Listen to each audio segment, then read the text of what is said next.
It's 6 a.m. in Israel. The sky is calm, almost too calm. Then, the quiet is shattered by the roar of fighter jets piercing the horizon, carrying long-range precision missiles. Inside command centers, analysts lean over screens, tension etched on their faces. Every second counts.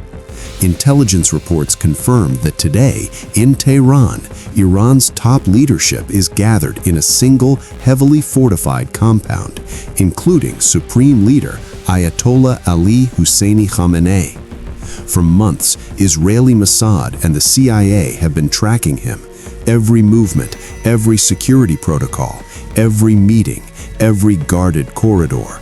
Today, after meticulous planning, action will be taken. By 8:05 a.m., the first missiles will strike, and nothing will be the same. The United States, Israel, and Iran share a long, complicated history. Before 1979, Iran was ruled by Shah Mohammad Reza Pahlavi, an authoritarian monarch aligned with Western powers, particularly the U.S. When the Iranian Revolution overthrew the Shah, Ayatollah Ruhollah Khamenei established the Islamic Republic, firmly rejecting Western influence. From that moment, Israel and the U.S. were branded as sworn enemies.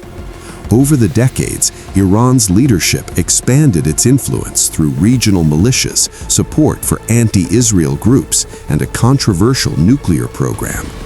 In 2002, secret uranium enrichment sites were uncovered in Iran, raising alarms about potential nuclear weapons development.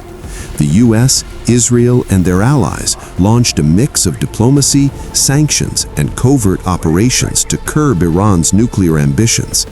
These included cyber attacks targeting Iranian nuclear facilities, targeted assassinations of scientists, and covert intelligence operations across the Middle East. Despite Iran's denials, fears persisted that they could develop nuclear weapons in the near future. Months before the strike on Tehran, intelligence agencies worked in absolute secrecy. Israeli Mossad and the CIA combined decades of expertise using a multi-layered surveillance approach. Human intelligence, HINT. Mossad operatives had infiltrated Tehran, providing real-time reports on leadership movements and security arrangements. Inside sources identified guard rotations, secret meeting schedules, and even personal habits of key figures. Signals intelligence, SINT. Every communication between top Iranian officials was intercepted and analyzed. Patterns emerged: who met whom, at what times, and how their movements could be predicted. Cyber surveillance, networks, cameras, and digital traffic were monitored to ensure nothing escaped observation. Analysts could track every vehicle entering and leaving the compound and predict the exact location of the supreme leader. Pattern analysis. Months of meticulous data collection revealed a rare opportunity. One compound would hold the entire Iranian leadership at one time. Analysts concluded that a strike at this precise moment could achieve a decapitation strike without massive civilian casualties, a calculated but high-stakes gamble. This intelligence gathering formed the backbone of what would become one of the most precise and controversial operations in modern military history. At 8:05 a.m., Israeli missiles struck the Tehran compound. Explosions tore through offices and meeting rooms. Black smoke erupted into the sky, visible for miles. Among the casualties were Supreme Leader Ali Khamenei, his chief of staff, the defense minister, and dozens of senior officials. 30 high-ranking leaders eliminated in under a minute. Israel immediately continued the operation, targeting air defense systems, missile silos, and command centers to prevent retaliation. Within 30 minutes, roughly 200 Israeli fighter jets were active across Iranian airspace. The U.S. joined shortly after, launching Tomahawk missiles at strategic sites in eastern Iran and striking naval fleets. Precision and speed were key. The goal was to cripple Iran's ability to respond while minimizing civilian casualties. The strikes triggered a swift retaliation. Iran launched Operation True Promise 4, firing over 200 missiles across the Middle East. Israel, Kuwait, Saudi Arabia, Jordan, Bahrain, and the UAE faced simultaneous attacks. Drones targeted airports, military bases, and civilian infrastructure. Casualties mounted, hundreds dead, thousands injured, and key economic hubs disrupted. Oil prices surged as global markets reacted to the escalating conflict. NATO raised alerts in Europe, fearing Iranian sleeper cells or missile escalation. The United States framed the attack as a war of necessity, claiming it was essential to protect American citizens, troops, and allies. Yet critics argued it was a preventive war, lacking direct provocation. Questions arose about the legality under international law and the U.S. Constitution, since congressional approval had not been sought. Protests erupted worldwide, some against the Iranian regime, others against U.S. involvement. Inside Iran, grief and rage intertwined. The regime scrambled to form a provisional government and vowed revenge. Retaliatory strikes continued, targeting military and civilian sites.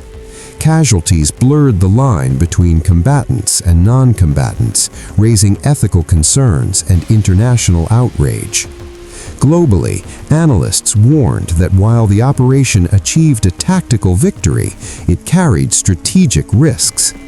Removing Iran's leadership created a power vacuum that could fuel internal instability, extremist resurgence, and long-term regional conflict.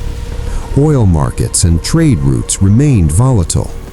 The Mossad-CIA coordination demonstrated a new era of intelligence-led warfare, where data and observation are as crucial as bombs and missiles. Civilians bore the heaviest burden. Children at schools, workers at airports, families in residential areas all faced the consequences of high-level geopolitics. Streets filled with smoke, emergency responders rushed to the injured, and soldiers coordinated amid chaos. This was a war fought not just with firepower, but with intelligence, strategy, and the human cost. Months later, Tehran is rebuilding, but the shadow of the attack lingers. Analysts debate the operation's justification, its morality, and its legality. Mossad and CIA's unprecedented coordination has set a precedent.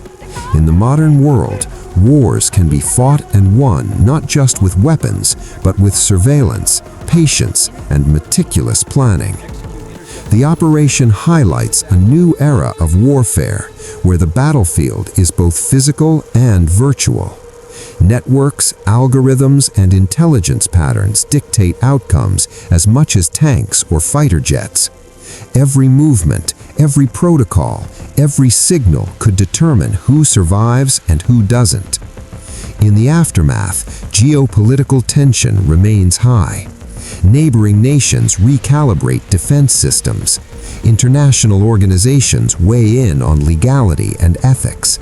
Citizens across the Middle East face uncertainty. Oil markets remain volatile, and political leaders worldwide evaluate their next moves. The world watches, knowing that this event could redefine how nations confront threats. The human dimension is inescapable. Children, families, and communities continue to grapple with trauma and loss. Emergency responders, doctors, and humanitarian workers navigate a delicate balance of saving lives amid ongoing conflict. Even as military leaders and politicians discuss strategy and victory, the cost of human life remains a stark reminder that war is never abstract. Today, the incident is a stark example of modern hybrid warfare, a combination of precision strikes, advanced intelligence, and rapid geopolitical consequences. The Mossad-CIA operation demonstrated that wars are no longer decided solely on battlefields. They are fought in the shadows through data, surveillance, and timing. Control is no longer only about armies. It's about predicting movement, understanding patterns, and exploiting the right moment. The consequences ripple far beyond targets, shaping politics, economies, and human lives. In this new era, power is as much about knowledge as it is about weapons. The world watches, tense and uncertain, knowing that every decision, every strike, every intelligence report can redefine history.